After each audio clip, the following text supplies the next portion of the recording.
ये बुजुर्ग अल्लाह पाक की कोई नाराजगी हुई है। ना समझ ना इंसान का वजूद काम कर रहा था, ना दिमाग काम कर रहा था। सिर्फ यही कुछ है जो मैं जानता हूँ। अब्बास जो इस मेन मुलजिम है वो उनका एक तनाज़ा चल रहा था अपने बेटे के साथ कि आप दूसरी शादी करो, तो और कोई भी मसला नहीं था। उसके बाद उसी दिन बारात रास्ते में थी, उनकी 2 बेटियों की शादी थी और वो कह रहे थे कि भी आप दूसरी शादी करें, तो इसी बात पे तकरार हुई। कोई किसी किस्म का तनाज़ा नहीं था, कुछ भी नहीं। अस्सलाम वालेकुम, मैं हूं अनीरा इबासी और आप देख रहे हैं मेरा यूट्यूब और फेसबुक पेज। आज आपके साथ एक ऐसा वाक़या शेयर करने जा रही हूं मुल्तान का, कि आपने बहुत से वाक़ये सुने होंगे कि आज लड़की के साथ हो गया ऐसा जुल्म, आज इस बहू के साथ ऐसा जुल्म हो गया। लेकिन आज बहू को निशाना बनाते बनाते कैसे एक आदमी ने अपने ही सक्के बेटे को, इकलौते बेटे को कैसे गोली मार दी और कैसे शादी का समा एक मातम में बदल गया। एक ही घर में 2 बहनों की शादी, 2 बेटियों की शादी हो रही थी और उसी घर में कुछ ही मिनटों बाद एक इकलौते बेटे की को कत्ल कर दिया। बारात जो है डीजी खान से आ रही थी, रास्ते में ही थी, पहुंचने वाली थी, तो उसने अपने बेटे को क्यों कत्ल किया और क्या क्या ऐसी वजह बन गई कि शादी वाले घर में एक मातम का समा हो गया, मातम में तब्दील हो गया एक सारा। ये सारा कुछ ऐसा कौन सी वजह थी, कौन सी रीज़न थी, वो भी आपके साथ शेयर करती हूँ। और फिर इसी जो मुल्ज़िम है ज़फ़र अब्बास, इसका जो है इंटरव्यू है वो भी आपसे शेयर करती हूँ। आखिर कत्ल करने की ज़रूरत क्यों पड़ी, आखिर ऐसी क्या वजह थी और पुलिस का क्या कहना है, एसएचओ का क्या कहना है, वो भी आपसे शेयर करूँगी इंटरव्यू। ये वाक़या है मुल्तान के इलाके सूरज मियानी का, जहाँ पर ज़फ़र अली जो कि मुल्ज़िम है, क्या ऐसी नौबत पड़ी कि शोहर ने अपनी बीवी को भी ज़ख्मी कर दिया और बेटे को भी गोलियाँ मार दी। तो ज़फ़र अली जो कि मुल्ज़िम है और कमर अली जो कि इसका इकलौता ही बेटा था, तो जिसे इसने गोलियाँ मार कर कत्ल कर दिया, मतलब उसे मार दिया। तो उसी दिन इसकी 2 बेटियों की शादी थी, जिनकी बारात जो है डीजी खान जानी थी और बारात जो है रास्ते में पहुंच गई थी। बिल्कुल ही वो दोनों जो बेटियां हैं वो दुल्हन के लिबास में बैठी हुई थी और अचानक से उन्हें एक फायरिंग की आवाज़ आती है। सबसे पहले तो जो ये मुल्ज़िम है ज़फ़र अब्बास, इसका ये कहना है कि मुझे नहीं पता चला मैंने कैसे, कि अल्लाह की तरफ से एक नाराज़गी थी कि मेरा ना ज़हन काम किया, ना ही मेरा जो है जिस्म काम किया। और अभी इस चीज़ सारे वाक़ये को कह रहा है कि अल्लाह की तरफ से नाराज़गी थी। तो देखें, एक इंसान होश में ही है ना, तभी वो एक गेट से अंदर आया और गेट से अंदर आके ही वो कहने लग गया अपने बेटे को कि कलमा पढ़ो। और वो पूछने लग गया, जो कमर अली था, वो कहता है कि अब्बा जी मैं क्यों कलमा पढ़ूँ?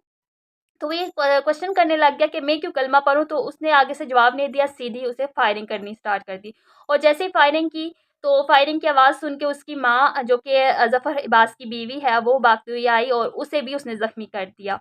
और गोलियों की आवाज़ सुन के जब बहू जो है, जो कमर अब्बास है, उसकी बीवी आई, जो कि कुछ दिनों पहले ही उसे मना के लेके आए थे शादी के लिए। तो ये भी बताऊँगी कि वो क्यों नाराज़ होके गई हुई थी। जो मुल्ज़िम है उसका असल टारगेट जो था उसका बेटा नहीं था, उसकी बहू थी, जो कि अपने बेटे को इतने टाइम से वो फ़ोर्स कर रहा था कि तुम दूसरी शादी करो, दूसरी शादी करो, लेकिन उसका बेटा कह रहा था मैं दूसरी शादी नहीं करूँगा। दूसरी दूसरी शादी करने के लिए क्यों फ़ोर्स कर रहा था, क्योंकि 8 या 9 साल हो गए हैं जो ये कमर अब्बास जो कि इसका बेटा है, उसकी शादी को, और उसकी औलाद नहीं हुई, इसलिए वो कह रहा था मुझे वारिस चाहिए, तो तुम दूसरी शादी करो। जहाँ पे ये 2 बेटियों की शादी करवा रहा था कि वहाँ पे ही बटा-शटा करके हम लोग वहाँ से ही लड़की लेके आएँगे। तो वहाँ पर दूसरी शादी करवाया था, जो कि ये कमर अब्बास बेटा है वो नहीं मान रहा था इस चीज़ के लिए।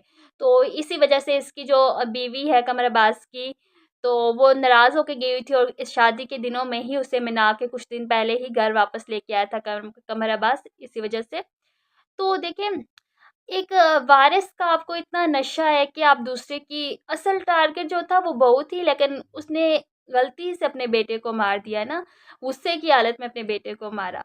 तो अगर उसकी बहू सामने आती, वो उसे भी क्योंकि उसने अपनी बीवी को नहीं माफ़ किया, तो बीवी को ज़ख्मी कर दिया, तो उसके आगे कौन है? उसकी बीवी तो चले, उसे भी फायरिंग की है उसके ऊपर, तो वो ज़ख्मी हुई है। और फिर जब बहू के ऊपर फायरिंग करने लग गया था, तो इतने में से उसकी जो बेटियाँ हैं दुल्हन के लिबास में तैयार हुई सारी ब्राइडल्स में, तो वो उठ आई और भागती हुई आई और उन्होंने अपने बाप को पकड़ा। तब वो जो बहू है उसकी, कमर अब्बास की जो बीवी है, वो बच गई थी, वरना उसे भी उस टाइम पर वो कत्ल कर देता। ज़ालिम दिल बाप है जो कि अभी कह रहा है बस अल्लाह की तरफ से नाराज़गी थी, मेरा ना ज़हन काम किया ना वो, मैं शुगर का मरीज़ था इसलिए मुझे ऐसा हुआ। तो ये तो नहीं है आपको कोई बीमारी है तो आप उस बीमारी का दूसरों पर वो करें, और आजकल के पेरेंट्स ऐसे ही हैं कि बच्चों को अपने फ़ोर्स करते हैं। यहाँ पर एक चीज़ और भी आपको मैं बताती चलूँ, जो कि मुल्ज़िम है, जो कि वालिद है ज़फ़र अब्बास, इसकी भी 2 शादियाँ हुई हुई हैं। तो ये इसकी दूसरी बीवी में से इकलौता बेटा है, और इसकी 2 बेटियाँ जो हैं उनकी शादी एक ही दिन होनी थी जिस दिन इसने अपने बेटे को कत्ल किया बारात के टाइम पर। और जो कमर अब्बास है जिसे इसने कत्ल कर दिया, तो उसकी उम्र जो है 24 या 25 साल थी, और उनकी शादी को हो गए थे 9 साल। उस हिसाब से अगर लगाया जाए तो इनकी 16 साल की उम्र में इनकी शादी हुई है, इतनी कम एज पे इनकी शादी है। और अब भी जो है अगर नहीं है, चले औलाद उनकी 8-9 साल हो गए, उनकी औलाद नहीं है, तो आप किसी भी यतीम खाने से आप किसी बच्चे को अडॉप्ट कर लें, लेकिन वो बात नहीं करनी। बस एक आसान वो मिला हुआ है, दूसरी शादी कर लें, दूसरी शादी करें, बच्चों को फ़ोर्स करें कि आप दूसरी शादी करें। ठीक है, उसकी मर्ज़ी है, वो नहीं करना चाह रहा तो नहीं कर रहा, इससे ये तो नहीं आप कभी बहू को मार दें या तो बेटे को मार दें। मेन जो रीज़न बनी है इसका कत्ल की, वो सिर्फ़ यही बनी है कि वो दूसरी शादी नहीं कर रहा था, उसकी औलाद नहीं थी इसलिए। तो ये तो कोई रीज़न ना हो कि अगर अल्लाह पाक ने औलाद नहीं दी तो आप अपने बच्चों को जो है कत्ल करना शुरू कर दो या दूसरों की बेटियों को कत्ल करना शुरू कर दो। ये तो अल्लाह ताला की तरफ से है ना कि औलाद हो या ना हो, अल्लाह पाक से माँगे। तो बहुत अफ़सोस का ये वाक़या है। जो मुल्ज़िम है ज़फ़र अब्बास, ये इस पर पहले भी केस है कत्ल का, जो कि डीजी खान में मुकदमा था कत्ल का, वो इस पर था। लेकिन 28 साल का ये जो है इश्तिहारी मुल्ज़िम है, लेकिन जो डीजी खान की पुलिस है इन्होंने छापे मारे लेकिन इसे पकड़ ना सकी। तो अभी इस उस टाइम अगर इसे पकड़ते ना, ये जो मुल्ज़िम है ज़फ़र अब्बास, इसे पकड़ते तो आज ये अपने बेटे का कत्ल ना करता। और अब ये कह रहा है मैं तो शुगर का मरीज़ था इसलिए मुझे पता ही नहीं चला, मेरे ज़हन ने काम नहीं किया, ना मेरे जिस्म ने काम नहीं किया, तो मेरी तो दुनिया ही उजड़ गई, मेरा इकलौता बेटा जो है वो चला गया। तो देखिए अगर वो बेटा उसके सामने ना आता, वो बहू आती तो उसे ही मार देता ना। तो देखिए ये चीज़ है ना, आप सब्र का असर करें। अल्लाह पाक ने अगर आपके बच्चों को औलाद नहीं दी तो आप ना ज़िद करें, अल्लाह पाक से माँगे। अगर ऐसा भी नहीं है तो यतीम खानों में बहुत से बच्चे हैं, उन्हें अडॉप्ट करें, उन्हें अपनी जो है उन्हें पालें, तो सवाब भी होता है। इससे ये है कि आपकी भी जो आपको ख्वाहिश है कि मेरी औलाद नहीं है तो वो भी पूरी हो जाएगी। तो ये नहीं आप कत्ल करना शुरू कर दें, बच्चों को फ़ोर्स करना शुरू कर दें। आजकल जिनके पेरेंट्स हैं ना वो अच्छे पेरेंट्स मिलते हैं, उन्हें बच्चे अच्छे नहीं मिलते, और जिनके बच्चे अच्छे मिलते हैं उन्हें पेरेंट्स अच्छे नहीं मिलते। तो बच्चों को फ़ोर्स करना या तो शादी के लिए फ़ोर्स करना या तो आप ऐसे करना, ये चीज़ ना करो, वो चीज़ ना करो, फ़ोर्स नहीं करते। लेकिन आजकल के दौर में भी ऐसा ही हो रहा है। तो देखिए कमर अब्बास के बारे में ये कह रहे हैं कि वो बहुत अच्छा और शरीफ जो बच्चा था, उसके पड़ोसियों ने भी बोला, उसके मालम खान ने भी बोला कि कभी इनके घर में लड़ाई नहीं हुई, कभी इनके घर में कोई वो हमें ऊँची आवाज़ की आवाज़ नहीं आई। तो सबसे अच्छी बात ये थी कि ये एक नमाज़ी बंदा था, इस्लामिक उसमें था, सारा कुछ अच्छा था, अच्छे अखलाक का मालिक था, लेकिन इसके बाप का बहुत कम आना-जाना था। उन दोनों को हँसी-खुशी रहने देते, लेकिन नहीं ऐसा तो नहीं करना ना। तो ख़ैर अभी ये मैटर करता है ये केस किसकी मदईयत में दर्ज हुआ है। ये जो है वो लड़की का जो चाचा है उसके मदईयत में हुआ है। वैसे ये रिलेटिव ही हैं। जो कमर अब्बास जिससे कत्ल किया गया उसकी जो बीवी है वो भी इनकी रिलेटिव है, मतलब आपस में कज़न है, खालाजाद जो है बेटी है ना वो। इस अब देखा ये जाएगा आगे जाके इसे माफ़ कर देंगे या नहीं, क्योंकि मदईयत में जो हुआ है दर्ज वो भी इनके रिलेटिव ही हैं। तो देखना ये अभी इसकी बीवी भी जो है वो भी इंजर्ड है, क्योंकि एसएचओ ने ये भी कहा है कि जब हम लोग गए थे, हमें इत्तला मिली थी, हम गए हैं मौके पर, तो 2 दूल्हों की हालत में बिल्कुल तैयार हुई ब्राइडल्स जो हैं उनकी गोद में एक भाई जो इकलौता था उसकी ज़ख्मों की हालत में, मतलब वो था उसने अपना दम तोड़ दिया था, और दूसरी तरफ उनकी वालिदा जो है ज़ख्मी हालत में पड़ी थी। एक हँसी खुशी का आलम एकदम से एक मातम में तब्दील हो गया था।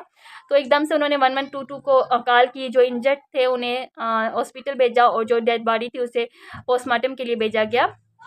तो ख़ैर फिर भी मैं ये कहूँगी कि इसे माफ़ नहीं करना, क्योंकि आगे भी इसने कत्ल किया, उस टाइम पर इस पर अगर इन्वेस्टिगेशन हो सकती इसे पकड़ा जाता तो आज ये दूसरा कत्ल ना करता। ये अगर इस तरह के ज़हनी मरीज़ों को आज़ाद छोड़ेंगे तो फिर तो ऐसा ही होगा। तो दूसरों की ज़िंदगी बचाने के लिए इसे आपने सज़ा देनी है, ना कि इसे माफ़ कर देना है। और आप सबका क्या कहना है, क्या इस मुल्ज़िम को माफ़ कर देना चाहिए कि ये कह रहा है मैं तो शुगर का मरीज़ हूँ, मैं तो ऐसा हूँ, मैं तो वैसा हूँ। तो इसने पहले भी एक कत्ल काट चुका है। तो आप अपनी फ़ीडबैक लाज़मी दें। तो मिलते हैं एक नई वीडियो के साथ। खुदा हाफ़िज़।